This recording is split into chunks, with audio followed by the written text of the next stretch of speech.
நான் எடுக்கிற முயற்சிகள் எல்லாம் அடுத்தடுத்து தோல்விகளா முடியுதேன்னு கோபத்தோடும் வெறுப்போடும் இருப்பவர்களா நீங்கள்? வாழ்க்கையில எப்பவுமே தோல்வி மட்டுமே வந்துட்டு இருக்காது. இருக்கிறத வச்சு முயற்சிகள் செஞ்சா சீக்கிரமா வெற்றியும் கிடைக்கும். நம்மோட வாழ்க்கை தத்துவத்தை நாம தெளிவா புரிஞ்சுக்கணும். நாம தான் நினைச்சிட்டு இருப்போம் இந்த உலகத்திலேயே கஷ்டப்படுறது நாம மட்டும்தான் இருக்கும், மீதி எல்லோரும் சந்தோஷமா இருக்காங்க, அவங்களுக்கெல்லாம் எந்த பிரச்சனையும் இல்லைன்னு நினைச்சிட்டு இருப்போம். ஆனா அவங்க நம்மளை விட பெரிய பிரச்சனையில துவண்டு போயிருப்பாங்க, அது நமக்கு தெரியாது. இதற்கு உதாரணமா இப்போ ஒரு கதையை நாம பார்க்கலாம். ஒரு ஊர்ல விறகு வெட்டி ஒருத்தர் வாழ்ந்துட்டு வராரு. அவர் நாள் முழுக்க வெட்டின விறக வித்தாதான் அவரோட வீட்டுக்கு சாப்பாடு.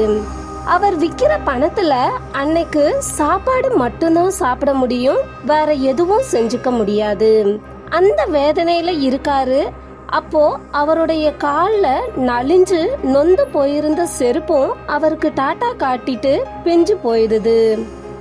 அவரும் அதை எப்படியாச்சும் சரி செஞ்சு போட்டுக்கலாம்னு முயற்சி செய்யறாரு. ஆனா அங்க எதுவும் எடுபடல. அங்க தைக்கிறதுக்கு கூட எந்த இடமும் இல்ல. அந்த அளவுக்கு அங்க முள்குத்தி எல்லாமே பிஞ்சு போயிருந்துச்சு. இதுக்கு மேலும் இத பயன்படுத்த முடியாதுன்னு அந்த விறகு வெட்டி அதை தூக்கி எரிஞ்சிடுறாரு. அதுக்கப்புறம் வழக்கம் போல அவரு விறகு வெட்ட போறாரு. ஆனா கால்ல செருப்பு இல்லாததால காலை முட்கள் பதம் பாக்குது. அவரும் வேற வழியே இல்லாம வெறும் காலோட அன்னைக்கு பொழுத விறகு வெட்டி சமாளிச்சிடுறாரு. அடுத்த நாள் எப்படியாவது இன்னைக்கு பணத்துல செருப்பு வாங்கிடணும்னு நினைக்கிறாரு. ஆனா கிடைச்ச அந்த சொற்ப பணத்துல அவருக்கு வீட்டுக்கு குழந்தைகளுக்கான சாப்பாடு மட்டும்தான் வாங்க முடிஞ்சது. இப்படியே நாளைக்குன்னு மாச கணக்காயிடுச்சு. அந்த விறகு வெட்டியோட கால்ல முள் படாத இடமே இல்லைன்னு சொல்ற அளவுக்கு முள் குத்தி இருந்துச்சு. அப்போ அவருக்கு கடவுள் மேல கோபம் வருது. நான் உங்ககிட்ட என்ன கேட்டேன்?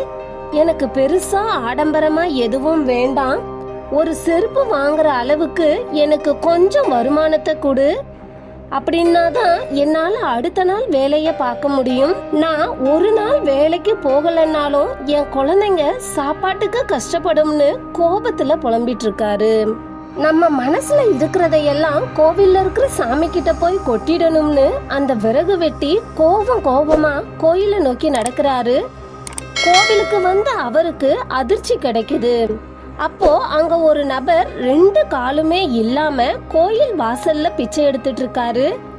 அப்போதான் அவரோட மனசுல தோணுச்சு, நமக்கு கால்ல செருப்பு இல்லைன்னு இங்க சாமி கிட்ட சண்டை போட வந்திருக்கோம், ஆனா இங்க இருக்கும் இந்த ஆளுக்கு 2 காலுமே இல்லைன்னு யோசிக்கிறாரு. அதுக்கப்புறம் தான் அவருக்கு புரியுது, நம்ம கிட்ட இருக்கிறது கம்மியா இருந்தாலும் வேற ஒருத்தருக்கு அதுவே பெருசா இருக்குன்னு. இந்த நிலைமையில அடுத்த நாள் திரும்பவும் அந்த விறகு வெட்டி வழக்கம் போல வேலைக்கு போறாரு. ஆனா இப்போ அவருடைய கால்ல குத்தும் முள்ளு அவருக்கு வலிக்கவே இல்லை.